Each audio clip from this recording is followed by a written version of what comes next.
Welcome to Politics Done Right. I am your host, Egberto Willies. This is a progressive program that will take the mystery out of politics. This is the program that will encourage you to make sure government becomes we the people. Whether you are liberal, progressive, conservative, or otherwise, you get to air your point of view. We are an independent media outlet that, unlike mainstream media beholden to corporations, we only owe allegiance to you. Remember, you can also send me a tweet at EGBERTOWILLIES. That is at Egberto Willies. Let us engage. It is Politics Done Right. Well, folks, welcome to... My voice just gave out again, and it was all good. Welcome to Politics Done Right. My name is Egberto Willies, your host. Thank you so kindly for being here, part of the show. Hey, the market has crashed several days in a row, and today, maximal crash, 2,231.07 points. The ineptitude of an administration that took a market that had gone through the roof.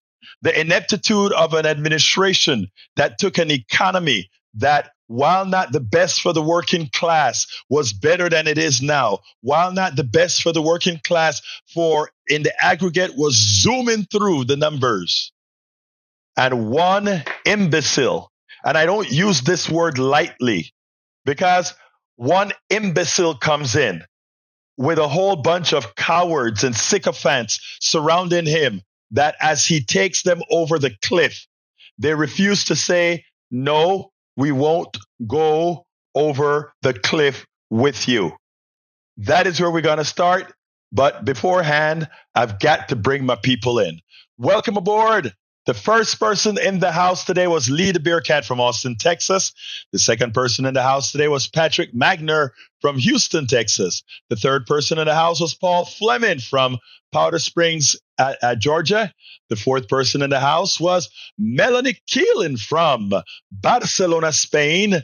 We have as well Eric Hayes from Kingwood, Atascocita, and as well Edward Pena, the Houston, Texas. And of course, we have E2247 from all over, Bridge MCP from Binghamton, New York.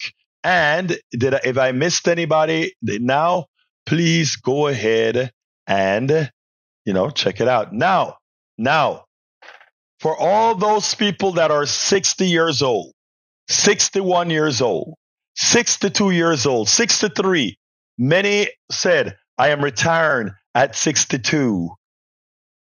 But because my 401k plus that slightly lower Social Security makes me whole. I'm voting for Donald Trump because Donald Trump says he's going to do the right thing and he's going to make a better economy for me. And your faith in the idiocy of Donald Trump, even as most of us were trying to give the real story of who Donald Trump is. And they voted for him anyway, and you got what you asked for.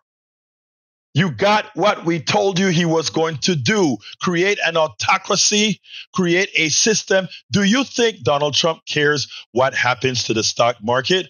His people have this market shorted. They're going to make a killing. The market's been shorted. The market has been shorted. It doesn't take rocket science to understand that when you go ahead and tell people, I am sure keeping the tariffs the way it is. That was one more day of shorting that was possible. America continues to be conned by this guy from a Bitcoin, not Bitcoin, but a crypto coin to a false media company in Truth Social, all kinds of ways to take your money away from you. And now the crashing of the United States stock market, not the economy yet, but the stock market. Because we're a capitalist society, as the stock market goes, so will the economy, because the people who own stocks will never take a loss. The real people, I'm not talking about mom and pop with a 401k. They won't take the loss. So you all will continue to pay the price until we restructure our economic system to that supports the middle class and the working class. But every time we try, you fall for the okey doke from the people like Donald Trump, who lies to you, who gives you the impression that they know what they know. They are the reasons we need DEI.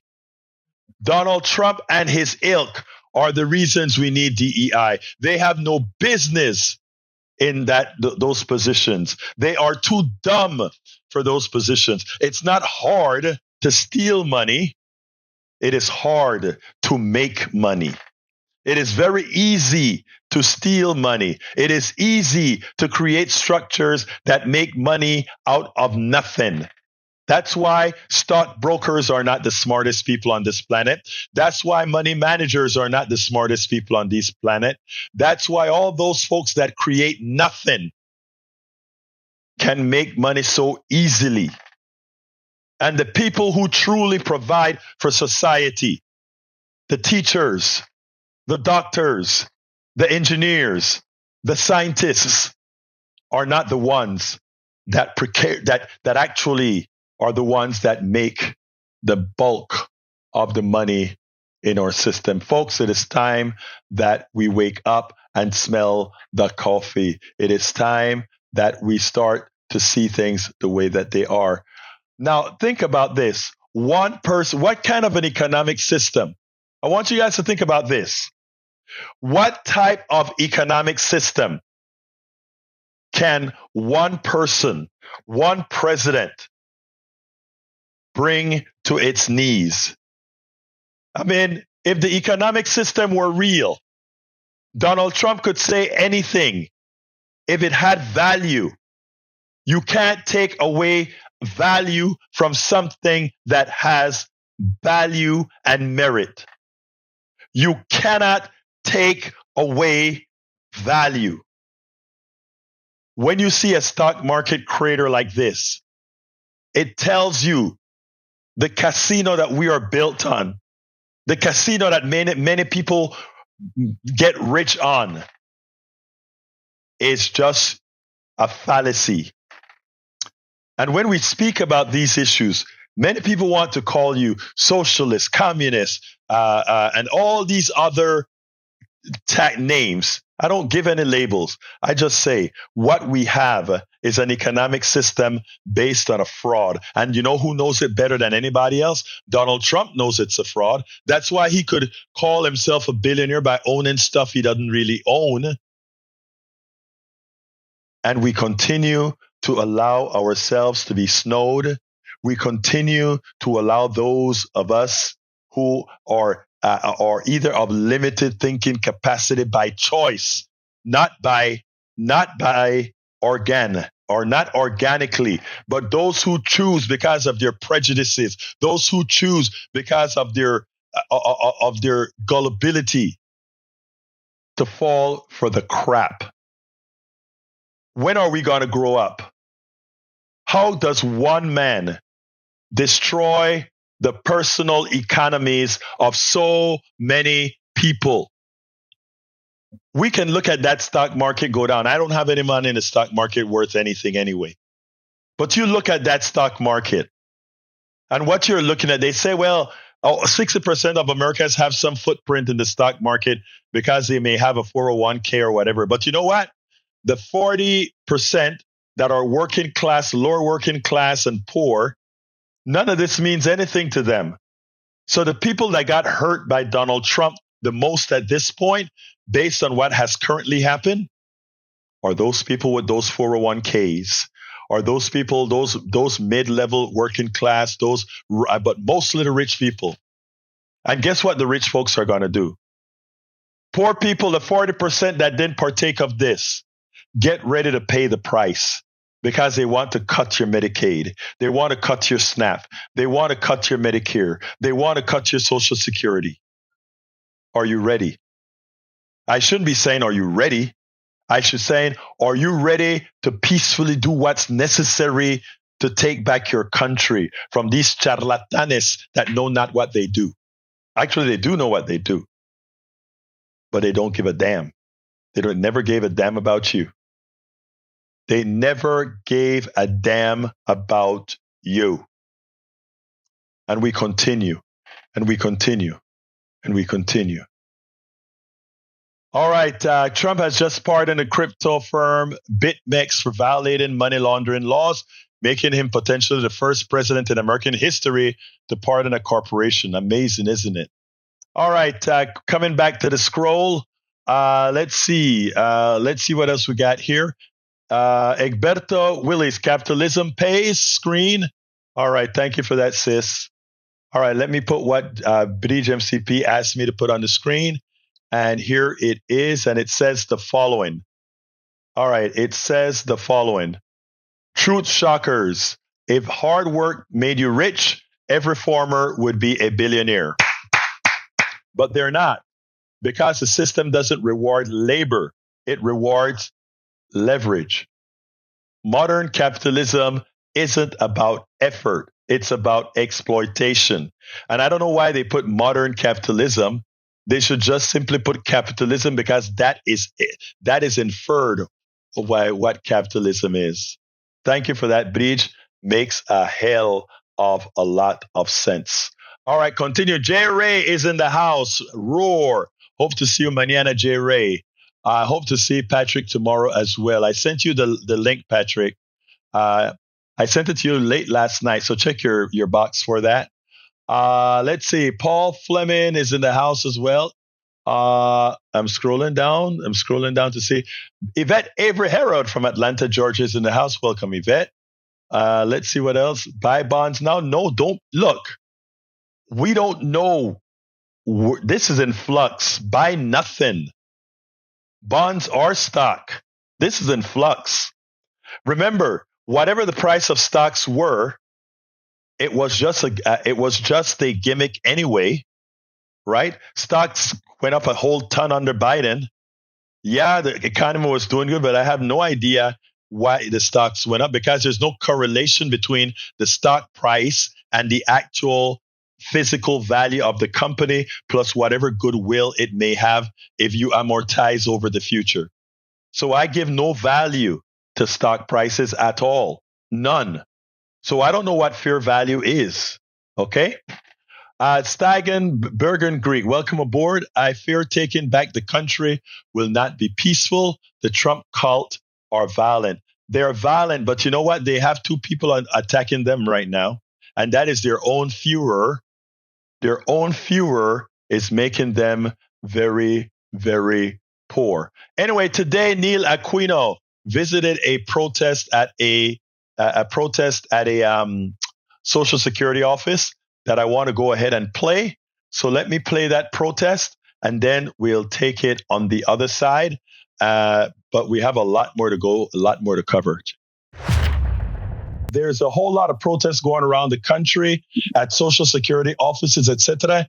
And today, the one and only Neil Aquino from the Houston Democracy Project, as usual, is out there in the field with the people at a very important protest at a Social Security office. Neil Aquino, Houston Democracy Project, HoustonDemocracyProject.com. How are you doing, my dear brother? Hey, I'm doing well. Thank you for having me. Hello, everyone.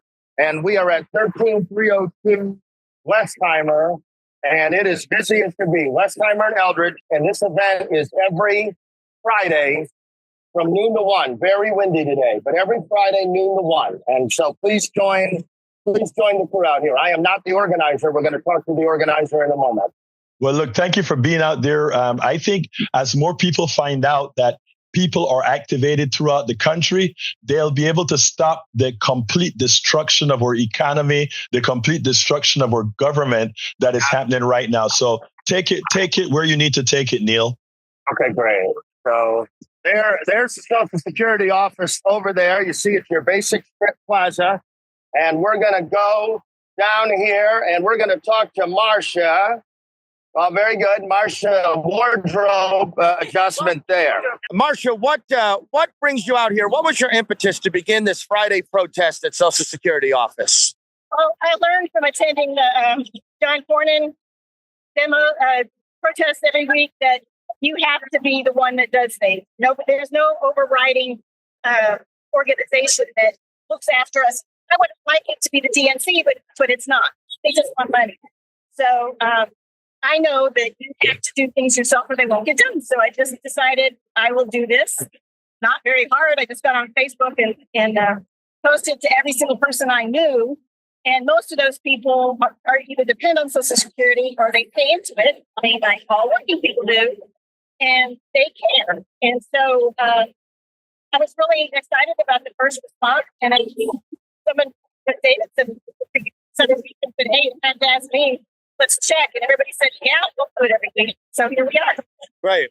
And it's at 13302 Westheimer at the very busy intersection of Westheimer and Eldridge every Friday from noon to 1. And there's a lot of people. We get a great response and we are way outside the loop. Anywhere's the right place to protest. Is it not, ma'am? Yes. I picked this spot because it's in front of the closest Social Security office to Katy. Katy has over 350,000 people, and this is our closest office. And, if they shut this one down, God only knows where we'll have to go. And the upshot is that the next protest is when you organize it. Exactly. We found a spot that had a lot of room for cars so that we could carpool places for people who didn't have transportation. When you do one, you realize that it doesn't take anything to do another. Right. And it gets you very energized because people passing by, they know what's going on and they feel like they're behind us, and it's good to know for them that we're here and for us that they're there. And you're just a rank and file human being of Harris County. Right. Membership indivisible or anything. I just go to meetings and show up when I'm needed. Okay, that's some great leadership. Thank you. Every Friday, noon to 1, 13302 Westheimer at the busy intersection of Westheimer and Eldridge. Very good. And we're just going to go down the line here. And you see we have a good crew of people at the intersection of Eldridge and Westheimer, 13302. See, we have some loyal Americans here. We have people across the street, and we have a solid operation. And let's, who'd like to do a brief interview with us? Is that okay, sir? So we're on the Egberto Willies Politics Done Right broadcast and YouTube program. What do you say? This is going to air later. What do you say? Why are you here? Security belongs to Asian people. And whether you're a Republican or a Democrat, if the security belongs to you. Right, and you're concerned that they're going to bust the whole system and dry it up. That's the goal. A little at a time, but that's the goal. Okay, that's just great. Here we have an insightful sign of a great flag-waving citizen. Thank you for being here, citizen. Very good. So this is 13302 Westheimer at Westheimer and Eldridge, and we'll see if we can make a little more outside the city. You see, we are greeted as liberators, and we're going to talk. There's the bus and out of service, a great metaphor for John Whitmire's Metro. Sir, I'm going to come around here. Very good. Sir, what brings you here? What brings me here? Yeah. That's the bus sucks. That brings me. Right. And Social Security, there ought to be Social Security, ought there not? I am on Social Security, and I am very, very grateful. Very good. You paid in, sir. I paid in for 50 years. Yeah. Okay, very good. Well, we appreciate it, and that's as good as Shakespeare. Good. It's not an entitlement. It's an earned benefit. Very good. That's right. It's an earned benefit and not an entitlement. Listen, that was a great job, Neil, and it seems like you guys are doing a hell of a job out there, buddy. Keep up the good work. Absolutely. Neil called me out this morning and said he's going to be heading to it. I said, hey, can you go ahead and do a live for me? And he was willing to do that, and that's exactly what we did. So that's what's important. All right, let's see. Alejandro Rose, Colón boy. Nosotros somos de Colón. We are both from Colón. That's my brother from Colón, man. How you doing, Alejandro Rose? I've been sick for the last week. Well, today's a week and a day. Actually, more than about a week and 2 days. But I'm recovering well. But because I use the voice every day, twice a day, it doesn't get a chance to recover as fast. But I am doing my best. I'm following all the instructions given to me by the PDR posse here. From turmeric root to ginger root to lime and ginger honey to mucinex at night, all kind of stuff they've already advised me, and I follow the lead of my great PDR posse, the Politics Done Right posse. Anyway, welcome aboard, Joe is from Los Angeles, California. Alejandro Rose is from Colón, Panamá, pero está ahora viviendo, creo que en Georgia. Let's see what else we got here. Bree says tomorrow will be the biggest protest, and I got 2 things I'm doing tomorrow. One, I got to go to the HPJC, and depending on how I feel, whether I'll go out to the 50501 about a few miles down. By the time our event is over, that will probably be winding down, but it should be a great event at out there at City Hall. But it's going to be in every single state. Many, many, many of these events throughout the country. Don't forget, guys, find your 50501 protest and be a part of it. Show the engagement. Show the thug in chief that we mean business and that we want a change. Stop him from blowing up your personal economy. Because remember, as he crashes the economy and he shorts the economy, in effect, what that means is he get paid for the economy to be crashed.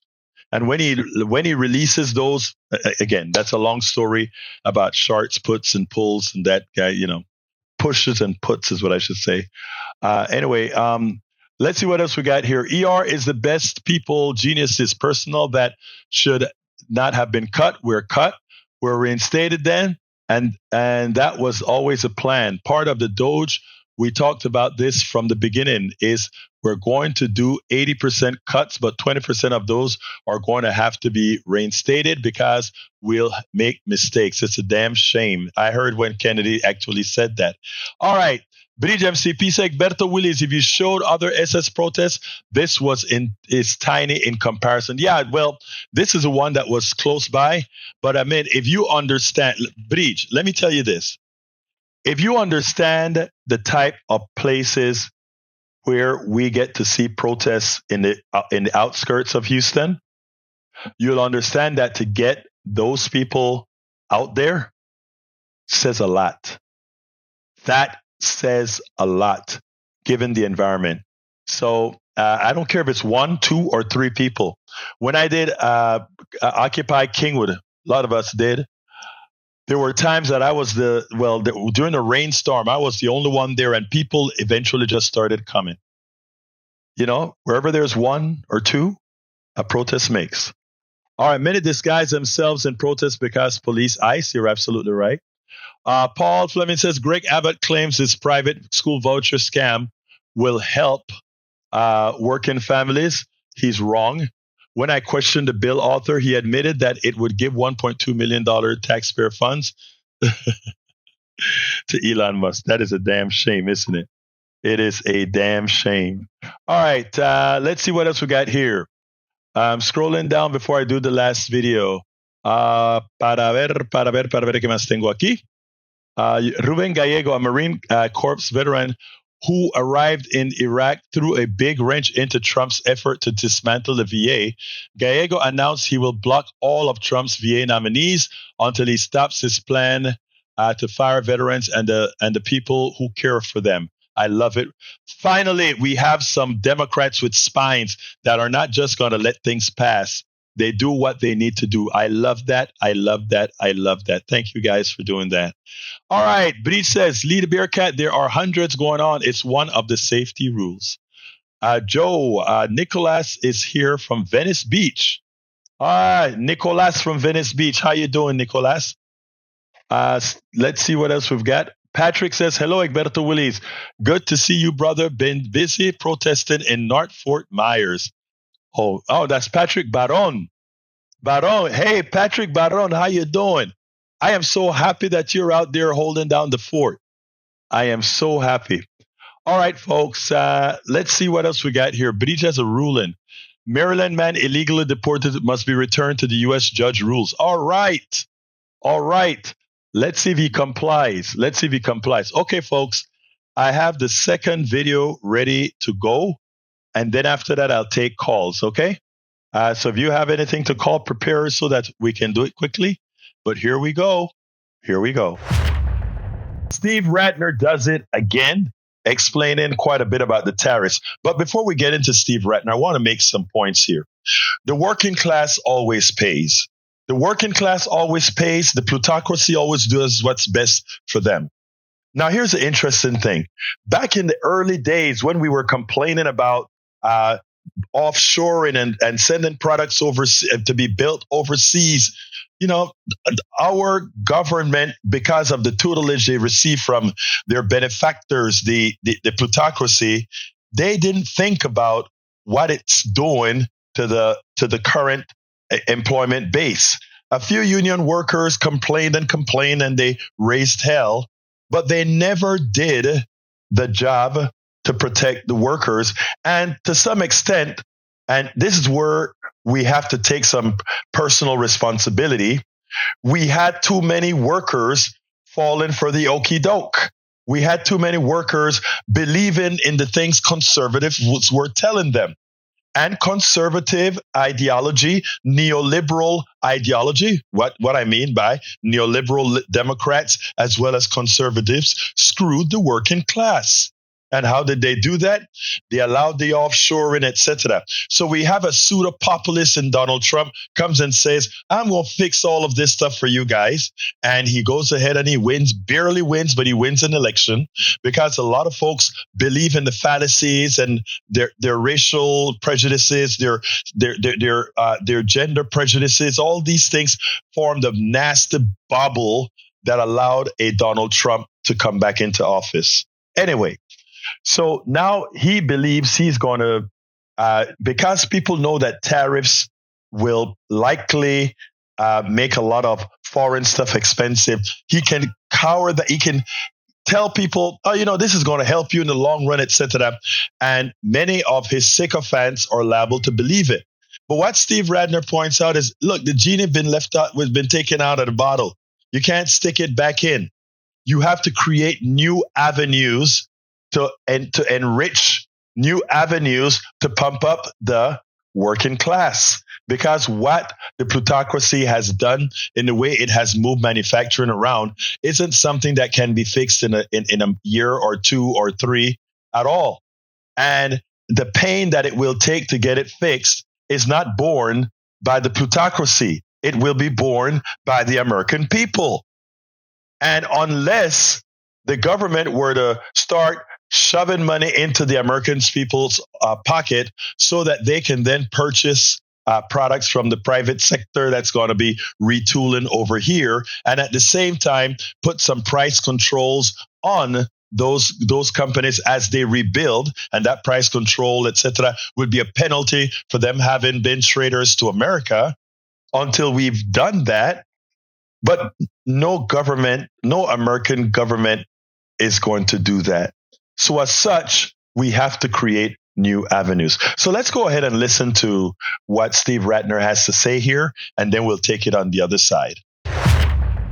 In 1988, Dick Gephardt and a lot of Democrats were fighting for tariffs. They were fighting for what they would call fair trade, lost that fight. A lot of populist Republicans that came in with me, including myself, were arguing the same thing in the mid-90s. And here we are 30, 40 years later. And the question is, can you get those jobs back? Because people like Dick Gephardt lost that fight back in the 1980s. Can it be unwound? Most economists say it cannot. Most of Wall Street says it cannot. And yesterday suggested suggested that they basically let their money talk on what they believed regarding tariffs. Yeah, Joe, look, you can't put the genie back in the bottle. We can spend a lot of time, kind of like who lost Vietnam, we can spend a lot of time debating what happened in the 90s and the early 2000s and how we ended up with a much larger trade deficit and many fewer manufacturing jobs. But what's done is done. Let's take a look at a couple of those numbers. Let's start with the stock market yesterday.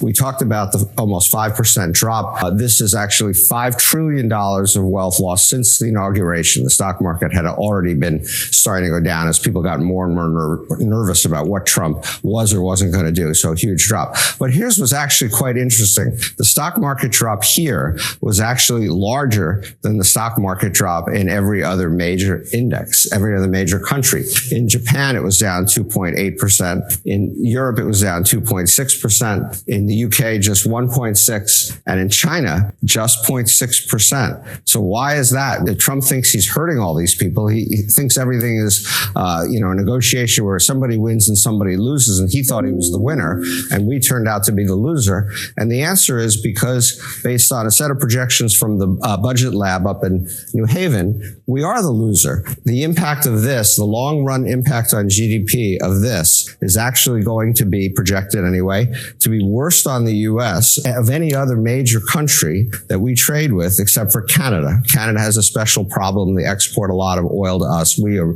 net oil exporters, but we do bring in some Canadian oil for complicated reasons I'll spare you. But essentially, they believe that we will have the worst economic impact. What actually could be positive in the UK, Trump's tariffs on the UK are only 10% of among the lowest. The EU, a tenth of a percent, Mexico, a tenth, and so on. And China, only negative 0.2, because these countries have other things they can do. Their consumers are not going to be paying the cost of these tariffs because they're on the other side of it. And therefore, they are actually going to have slightly better economies than they would have had. So the irony is we're the worst. And yes, in terms of that JP Morgan projection, I think we are definitely in the 60% recession odds for this year. This economy is going to soften materially. Let's move to your second chart, Steve, putting this into some historical perspective. And you can see back in 1980, tariffs have been coming down for a long time since World War II.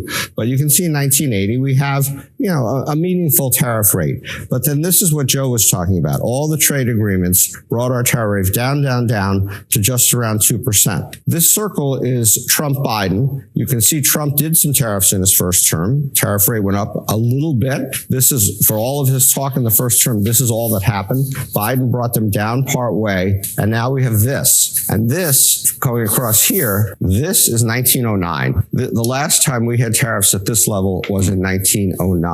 Now, many of us studied in school about the recession and about how we put tariffs on. Some say that it caused the recession. It didn't, but it exacerbated the recession. The famous Smoot-Hawley tariffs. That tariff rate here was actually a little under 20%. So these are not only the highest tariff rates we've had in more than a century, but higher than we had when we had what every historian would tell you were the worst tariffs we've ever put in place until now. So let's turn to some of the individual impacts, because obviously the market goes down, but all the other stocks do different things. And so we had a fairly disparate impact. And there are good reasons, and I'm not going to go through all of these, but I'll give you a couple of examples. Nike down 14%.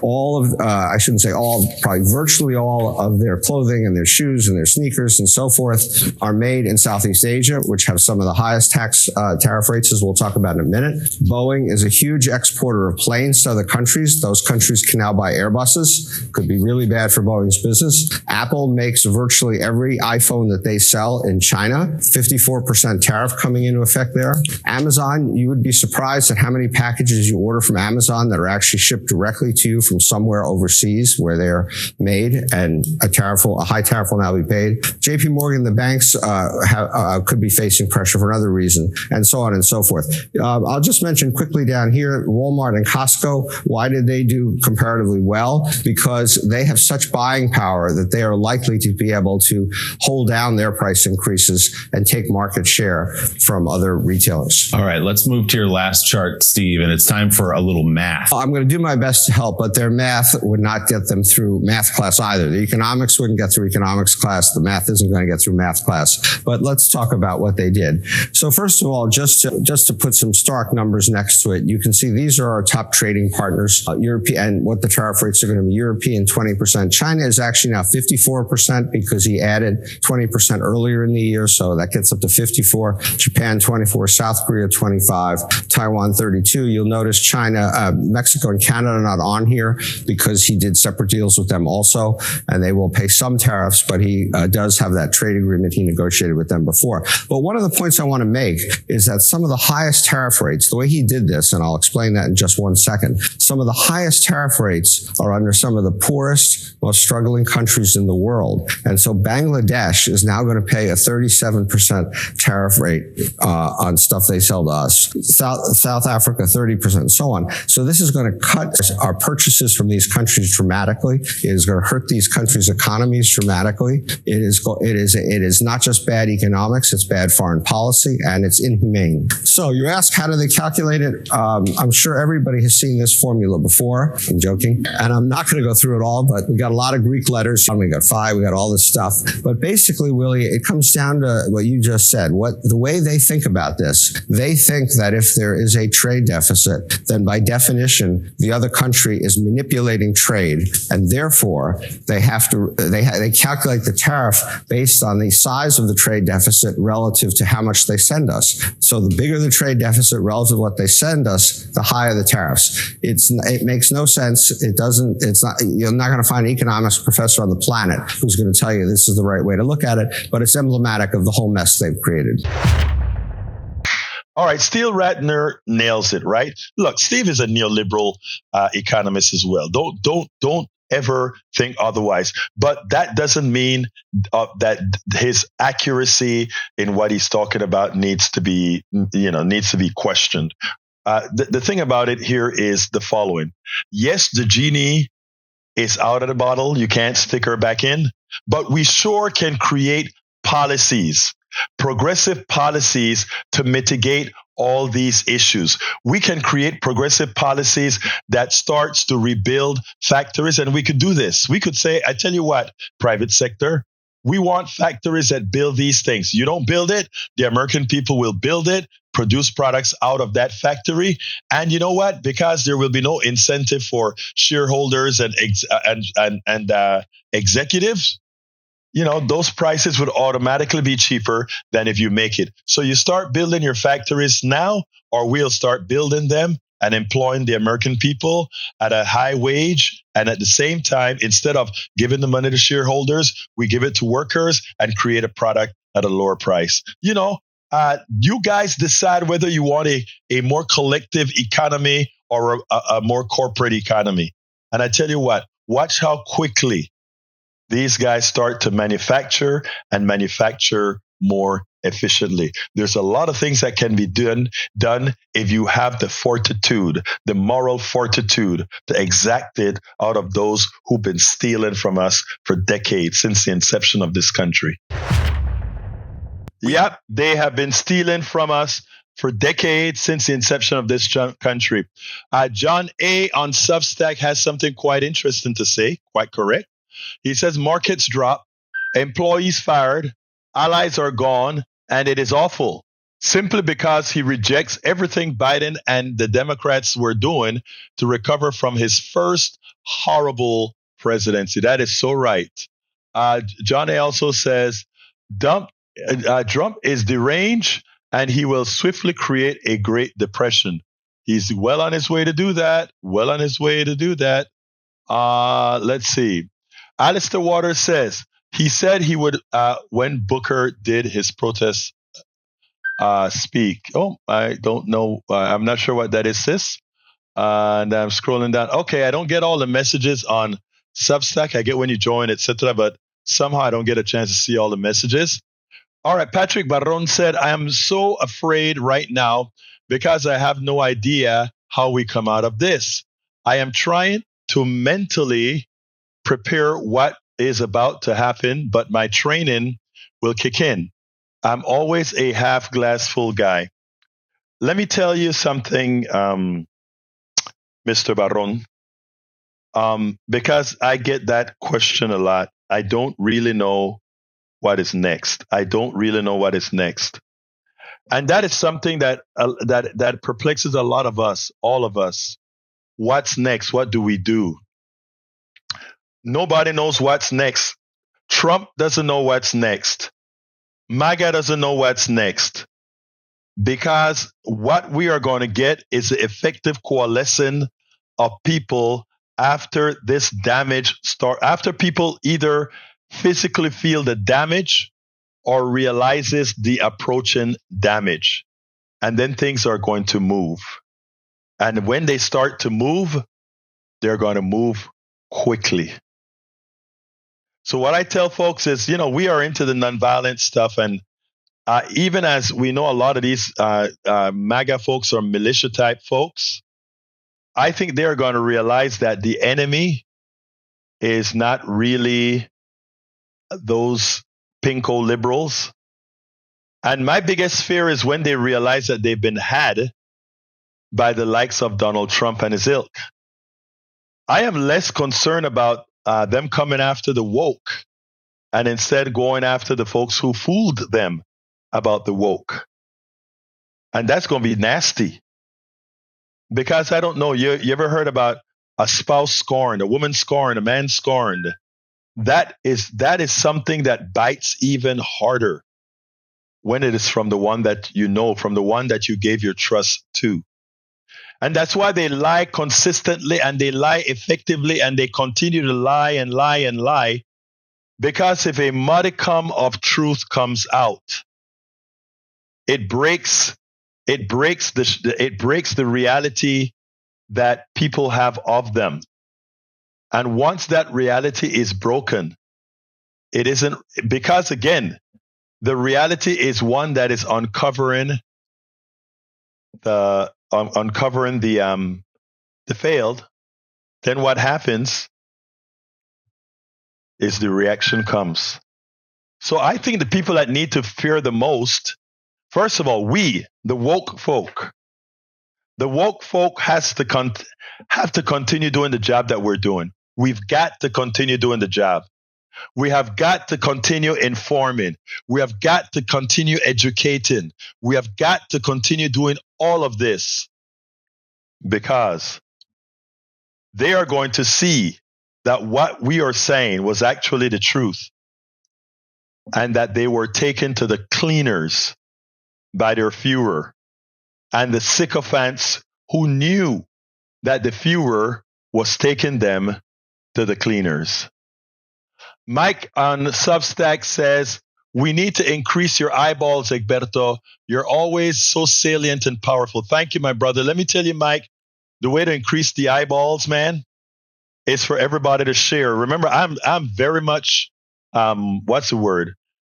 Because I don't go through there's a certain amount of things that other people do to get it right. You notice if you take a look at what shows up in our feed, people offering to get you more views and all that kind of stuff. I've actually considered that and went against it because I need to grow organically. Organically mean people are watching because it's getting to them and it's because they want to see it. But it's hard to grow organically when you're also being throttled, right?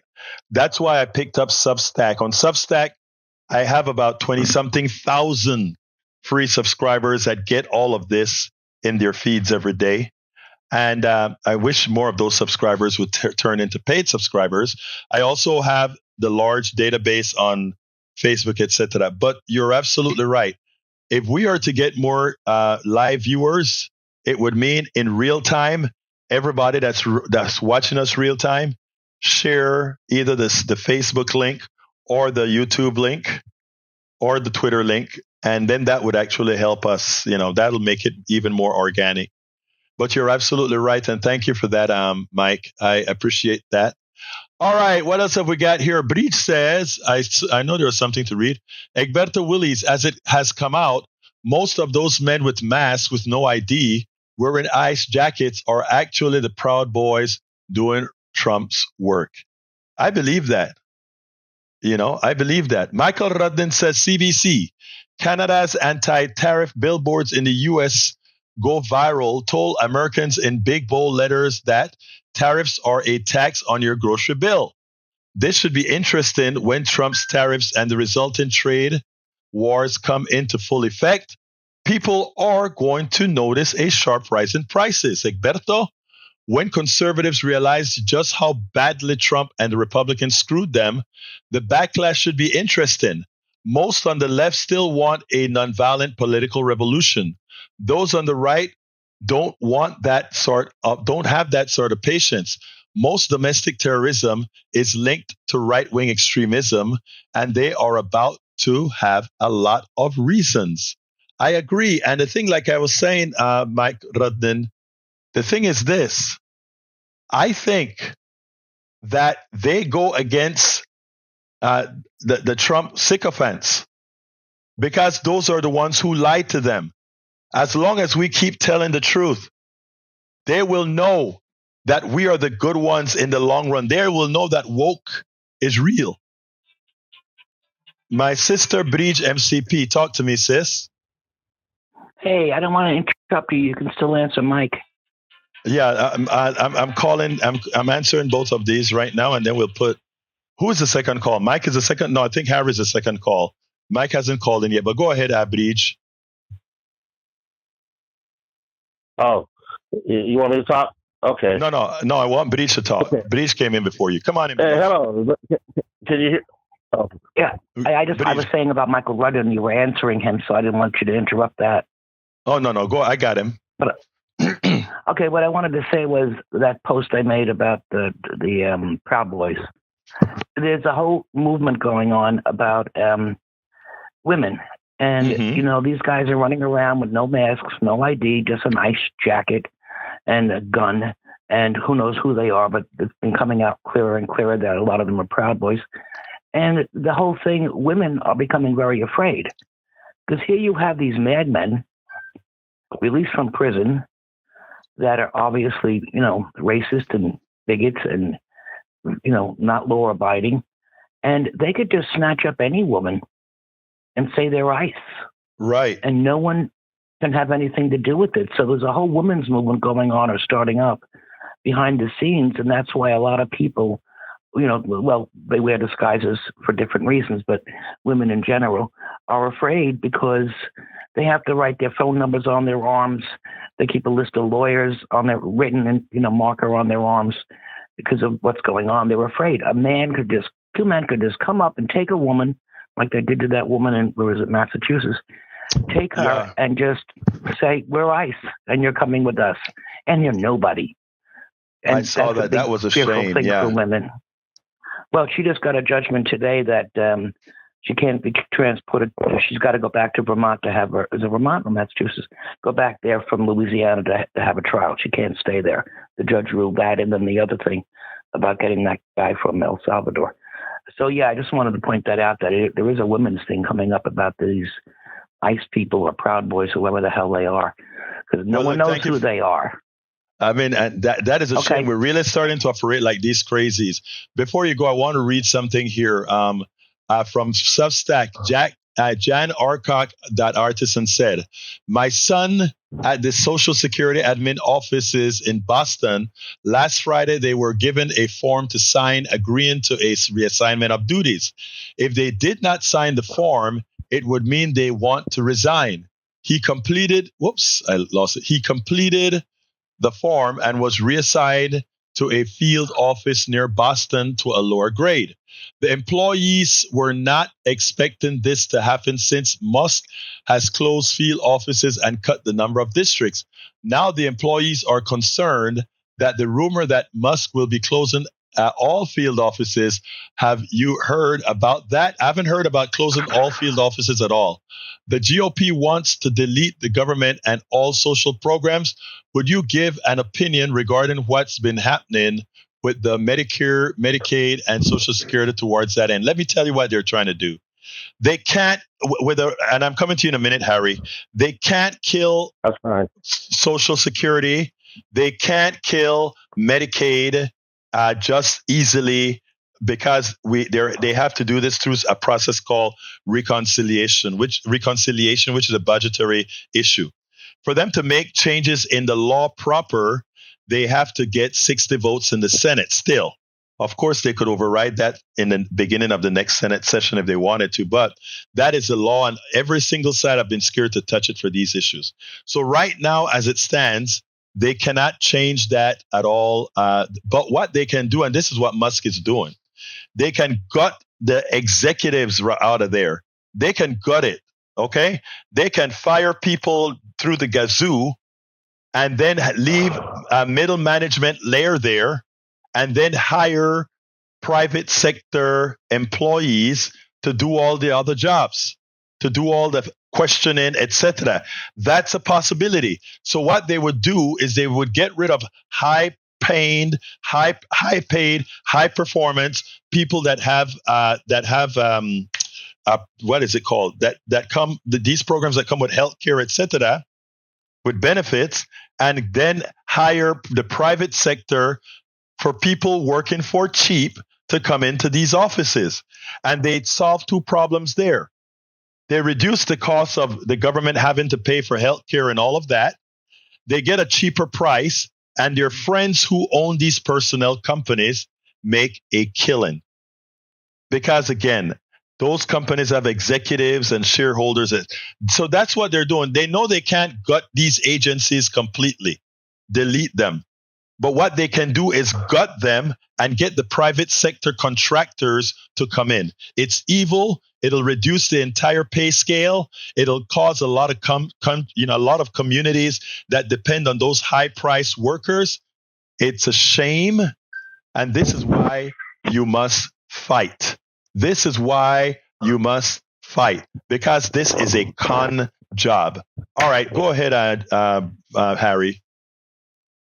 Absolutely, it is a con job, and that's why Elon Musk would like to bring in people with the visas and fire all these people that are already here. When Trump's talking about come in legally, they want to bring those people in here and hire them for a cheaper price, so the shareholders and the executives of these companies can make a killing. But I was also going to talk about. I mentioned the tariffs on Canada and Mexico. They want, Trump is hoping to negotiate with them, hoping he'll be able to do that over time when he slaps those tariffs, and hopefully that Canada and Mexico will get in line. And the other thing I was going to comment on today is the other thing I was going to comment. Damn this thing. Okay, I got to go. Hello. Yeah. The other thing I was going to comment. 228,000 jobs were created, and now Trump's saying that his plan of a Liberation Day to make America robust and with jobs and all that is already working. No, that is a big con, because that happened before these tariffs were put in place. And I will see, will these companies still hire people, because the unemployment ticked up 4.2% or 4.1 since Trump signed these tariffs. So we don't, he's up here saying that's going to work. Harry, you're absolutely right, but I got to go. It's 3:57. So thank you, my dear brother, all right. Harry. Have a good weekend. Okay. Tell your wife and your daughter hello. And I'm glad your pipes are coming back. Thank you. You tell your brother the same, sir. All right, folks, we are close. Yes, I will tell Alan that too. Thank you, my brother. Thank you. All right. Michael Radin says, Eric, do criminals get due process and rights? If not, understand that the government can label anyone as a criminal, including you, and nobody but the rich gets rights. Michael, these people who are so happy when they see people of color get banged up by the police, and when they see people of color get arrested or undocumented workers get arrested, they need to remember the adage. When they came for this person, it wasn't one of us, so we didn't care. When they came for women, didn't matter. It wasn't us, we didn't care. By the time they came for you, there was nobody there to save you. I mean, if you ever, for one, think that autocracy isn't a rolling snowball, that it's ultimately going to pick up everything. You're dreaming. Now, look, I am done with trying to convince the sycophants, right? I will continue to speak. And if some of it lies, if some of what I speak happens to drop on the heads of a sycophant and starts to germinate, good. I am talking to the people who are legitimately fooled. And I can almost guarantee that there's about 68% of the country, 67, 68% of the country that will heed the words that we speak here. There is another 30 something percent that pretty much are sexist, racist, ignorant, and all these, I don't call them deplorable, but it's the people that Hillary Clinton meant when she said deplorables in the effect that they feel satisfaction out of seeing the pain of others. There are those people that exist. They feel satisfaction out of the pain of others. Those people, while some of them may be redeemable, they are inhumane, and we shouldn't be wasting our time on those people. We shouldn't.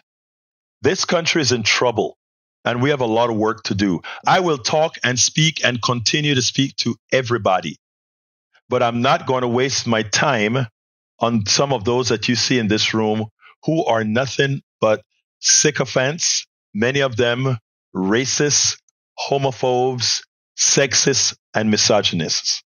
So now let's move on a little bit further here. I'd like to ask those of you who see the value in what we're doing to please support the program however you can. And you can support the program by either you can buy our books, right? Go to politicsandright.com/books and buy any one of our books, and that helps offset.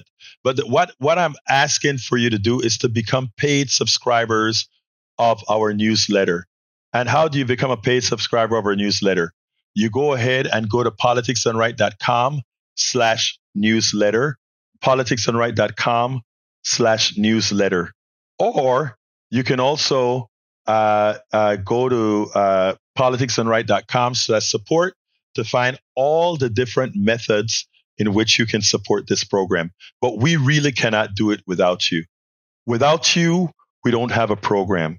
Without you, we can't change the country. And I'm not only talking about our program, but many others being able to change the program, the country to the right direction. So I ask one more time, please support us by becoming paid subscribers at politicsandright.com/newsletter. It is our Substack newsletter, of course, that you can also reach by simply going to our egberto.substack.com and becoming a paid subscriber of our Substack newsletter. If you are on the app and you'd like to become a paid subscriber to help continue what we're doing, just go ahead and subscribe. Do it from either the phone or from the computer. But anyhow, I got to get out of here. My name is Egberto Willies. This is Politics Done Right. Love you all. Drop me a line at kpft@politicsdoneright.com, kpft@politicsdoneright.com. Actually, for this show, it's info@politicsdoneright.com, info@politicsdoneright.com. And you can check out the rest of the program anytime and check out our newsletters. Anyway, folks, my name is Egberto Willies. This is Politics Done Right. And you guys know how I end this baby. I am what? Out. We spend a lot of time deconstructing the news, trying to parse it into a form that everybody can understand. We try to find those little nitpicks where it flies above the fray, etc. If you really like these videos that we do, I want to ask a big favor. Please go ahead. Number 1, subscribe to our channel. And number 2, please join if you can. Thank you so kindly for watching. Keep watching. Please remember to share. We must populate the entire internet with our progressive message, a message that we know is what most Americans say that they want. So help us, please join.